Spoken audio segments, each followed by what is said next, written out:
Hey, chatters. I'm gonna take you through, I don't know what this is, this madness. So, I've been spending a lot of time in Obsidian, filling it up with research and things I'm interested in. And I've also been taking things that I've written in the past and put it in here as well. A while back, midway through 2023, Mark Andreessen came out with this video, or not this video, this blog, but he went around talking about it, which was Why AI Will Save the World or something like that. And I read it and it just frustrated the hell out of me because it was just this blind faith in accelerationism, not a way to accelerate in the directions where we want to go. This was a diatribe. I don't know, maybe one day I'll post it. It was like 20 pages. I never ended up actually doing anything with it.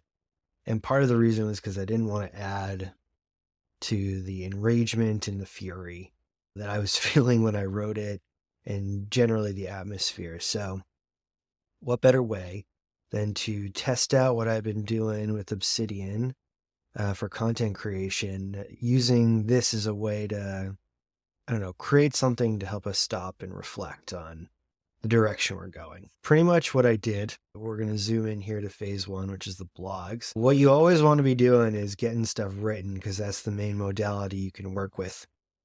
Like I said, I wrote this diatribe on Mark Andreessen's blog. I'll link it so you can read his blog. Meanwhile, I've been working on my Obsidian, and there's two files I created. One, which was a me file. This is just some information on me so that the large language model I have hooked up to this can use that as reference, as well as a style guide. So I essentially had ChatGPT go through and be like, based on these things that I've written in the past, like, what is my style, and provide some examples. So I created that, and that gives even more context, where I was then able to run my initial diatribe blog through that filter of like my voice examples and what I was looking for. And I just asked it using Skeleton of Thought to just outline the entire series for me. What would you recommend based on all this other context that we write about? And it came up with 14 blogs. It was very quick, like name of blog in one sentence of content, but I'm like, I can work with that. And so I did the Skeleton of Thought thing, where then I was like, okay, now let's take this blog. We want it in this kind of shape, like with these sorts of headings. And now outline that for me in more depth, and then write me the blog. That's what we did. We came up with 14 different blogs that way, like very quickly. I use a lot of tokens, obviously. I think my bill is like 25, 30 bucks this month doing that, but I created more or less 14 pieces of content that way very quickly. The next step is that I go into Descript. I'm not going to show that in here right now. This part's really easy though, because I'm going to show you video in a minute. But all I do is then I go to Descript. I just record myself reading it. I might mess up a few times, and so I just edit and enhance the audio, but that's pretty much all I do. And then I download the audio. I guess I should put that here. Download the audio, because then we're going to be using the audio for the next phase. Next phase is creating the video. So I was looking for the right thing that I wanted. I was having trouble though, because I didn't want to use like just GIFs or stock images. Like I wanted something that was like mesmerizing and that was AI, and I really couldn't find anything until I found Kyra. Kyra does not sponsor me. I saw this on a fellow AI person's Instagram, Kimilban. I don't know how to say that. I'm sorry if you ever see this. But it just looked beautiful. Look at this. It's just so cool and mesmerizing. It was perfect. And so you come into this, and I was like, this is what I want to do. But before we can do that, this works a lot like any sort of generative AI. You have a prompt you have to create. And I always try to automate that part of it. What I ended up doing was just creating a bot that specifically focuses on this. This is Kyber bot. So I have a prompt behind here that tries to essentially ingest the content that I've created, the blog, and I wanted to output like 3 scene descriptions in the style that Kyber uses. This is not perfect yet. I'm definitely still working on it, but as you can see here, I just provided this entire blog that I had written, and then it just gives me scene 1, scene 2, scene 3, and it does it in the style that we want it here. So now we can finally come to Kyra and create the video. I do flipbook, and then you can choose your audio. I think I have all the audio. Yeah, I think I've probably done all of these, but let's just take this one as an example. And then we go to edit your prompt, and you would put in whatever you had now in here. We'll do this right here.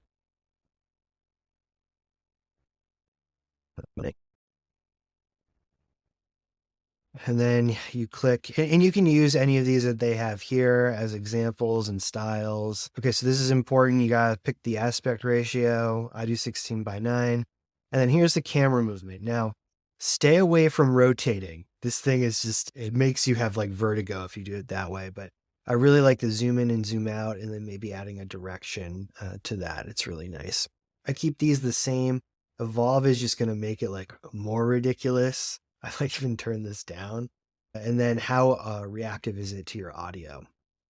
I just use medium, but again, this is something you're going to want to experiment and find your own preference. And you could generate previews. It's going to create 4 different preview images, of which you can pick one. And that's going to be the base image it uses to create its flipbook animation. So you just pick one you like the most. I like this one. And the next thing you want to do is you add another scene. And you just follow this. You just change this now with the second one in here. And then reminiscent of Caravaggio.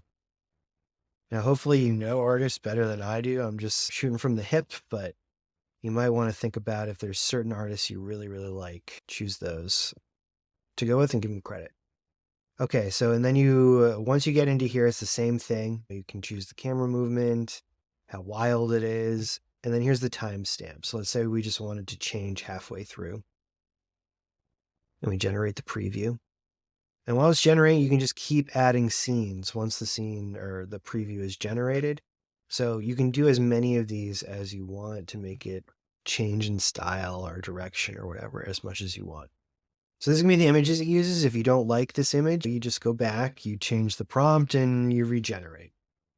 But then once you have everything, you just do create video, and then you have to wait forever and a day. This takes several hours. It is quite complicated. This one, I think, has been going for, I don't know, maybe 4 hours at this point, 3 or 4 hours.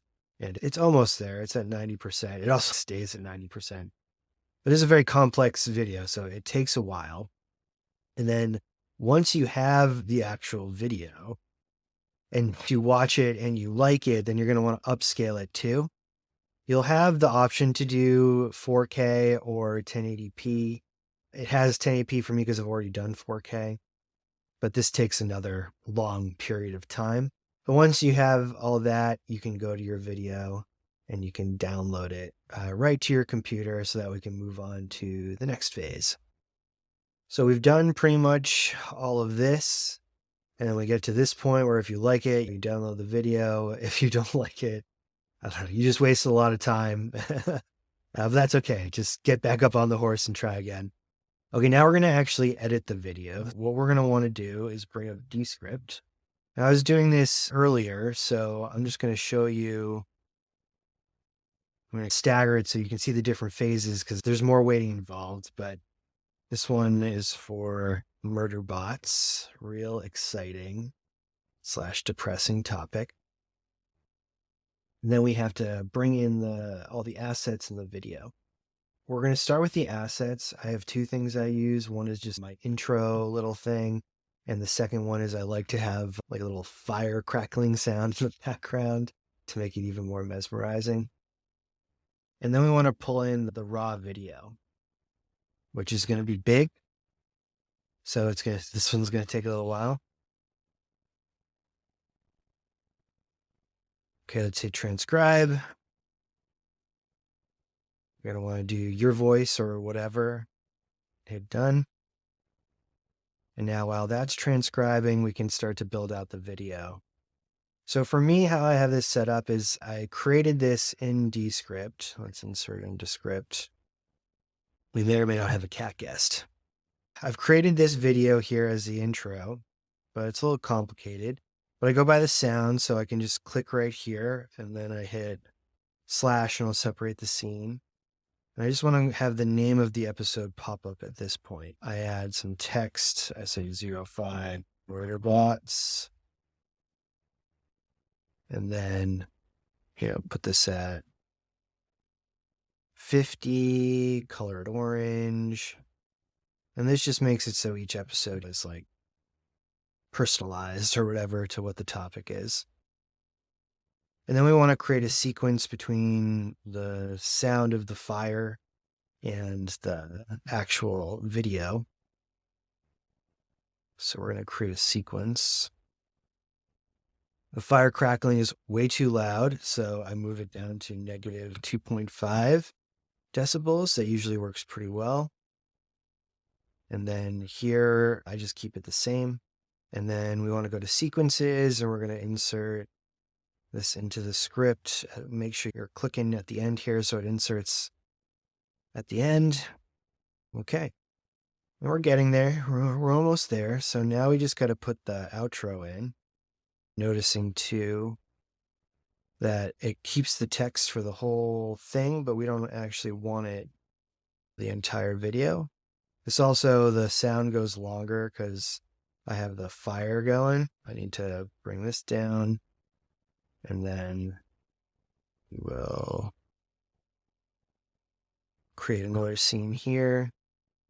And that way we can get rid of the text layer order. That's why. We'll just get rid of this. Where we should be good. It's there, not there. And then we just need to add our like and subscribe. For some reason, I've been having issues not letting me use the normal one, so I've had to switch it up a few times. That's okay, though.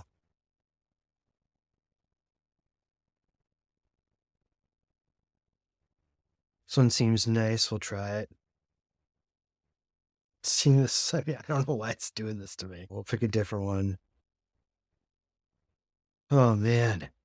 It's not my day.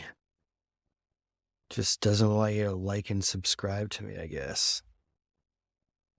Oh, we have a kitty guest. Hi, Midge. We're just going to do that later because apparently it doesn't want to let me use anything at the moment.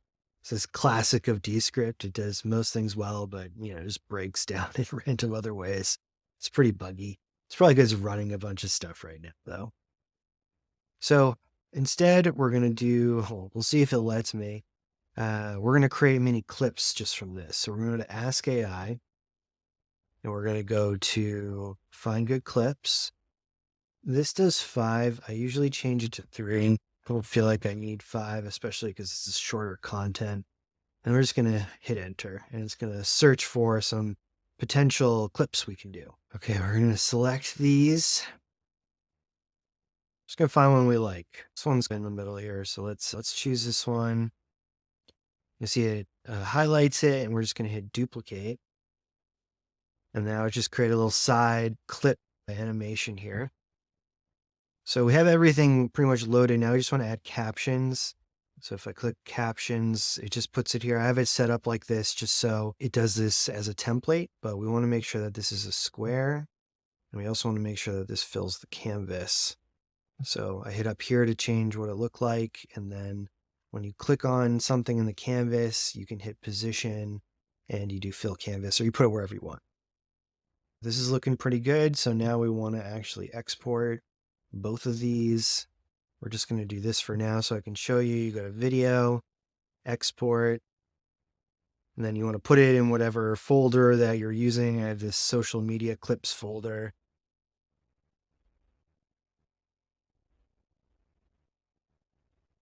Oops. And then save. and this will export taking more time. So imagine that we've now done, we're going to do that with this as well once I can get my like and subscribe animation going. But for now, we can move on to the next step. We've edited the video, done everything. Now we got to get to scheduling, which is the worst and most boring part. But pretty much what you can do is you use your AI in here to help you out. If I go to, I probably already have one for this, but maybe not. Description. Okay, so I still need a podcast description and a YouTube description. So what you can do is we come here to our little AI friend, and then we're going to say something like using Joseph Rosenbaum and my style guide for reference, create a brief podcast description and a comprehensive YouTube description for, we'll add this one in here, 05. Of course, I had to pick this one to do. And now it's going to come up with everything.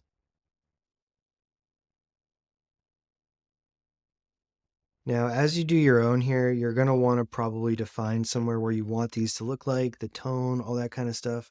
This is probably too long, so I'm just going to take just this part of it. Podcast description doesn't have to be that ridiculous, but this did a pretty good job with the YouTube description, so we're going to copy and paste that. And now we pretty easily have all of our descriptions.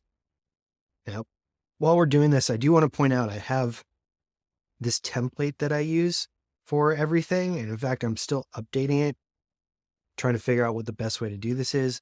But I have a couple properties up here when I plan to publish it. I might add stuff like the URLs for everything once I have them. Then I have my checklist of the process to go through and where I'm at in the process. We can look at video edited now. We've created the descriptions for everything. And now we're on to scheduling the stuff. The only one I'm really going to go over is social media. This one, you need to do all of these first so you can get the links for all of it and then put it in your social media. But you can just use any old social media scheduler that you want. I happen to be lucky enough to have the HubSpot where I can create social posts. But the only thing you really need to know here is you're scheduling it out. You put your draft in here of whatever the content is. You want to upload that clip that we had.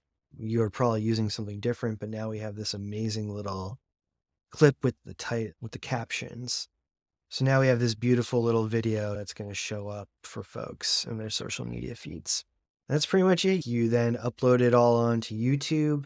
You put your descriptions in, you put it on the playlist, you add your end screen, and then you get the link for your social copy. For Buzzsprout or whatever kind of like podcast service you use for scheduling, you upload the audio, you put in your description, you schedule it out, and you can put in the transcript because you have the blog. And if you're using Descript, you can even do the actual transcript. I have Substack, so you upload the text, you put the YouTube link in, you make it look however you want, you schedule it out, and then on HubSpot, as I was showing you, you just put everything in there. And that's it. The most time-consuming part is the waiting for things to render for sure. This is my flow. It's going to evolve, I'm sure, but I think it's important to map this stuff out, especially in Obsidian, because the direction we're moving is you're going to be able to automate things, and how you automate things is mapping out the workflow. And so you're going to need to do even more than this. I might add some images in here or other links and documentation or even little videos, but this is the idea. This is what we're working towards, and how one person like me can create 14 pieces of content in a couple weeks and slowly release it. So I'm really excited for you to see these. They are really awesome. I put a lot of work into this, as you can see. And I hope this flow better helps you understand how you can start building workflows for whatever you might be doing in your life and work and creativity. So thanks for listening, and I will see you in the next video.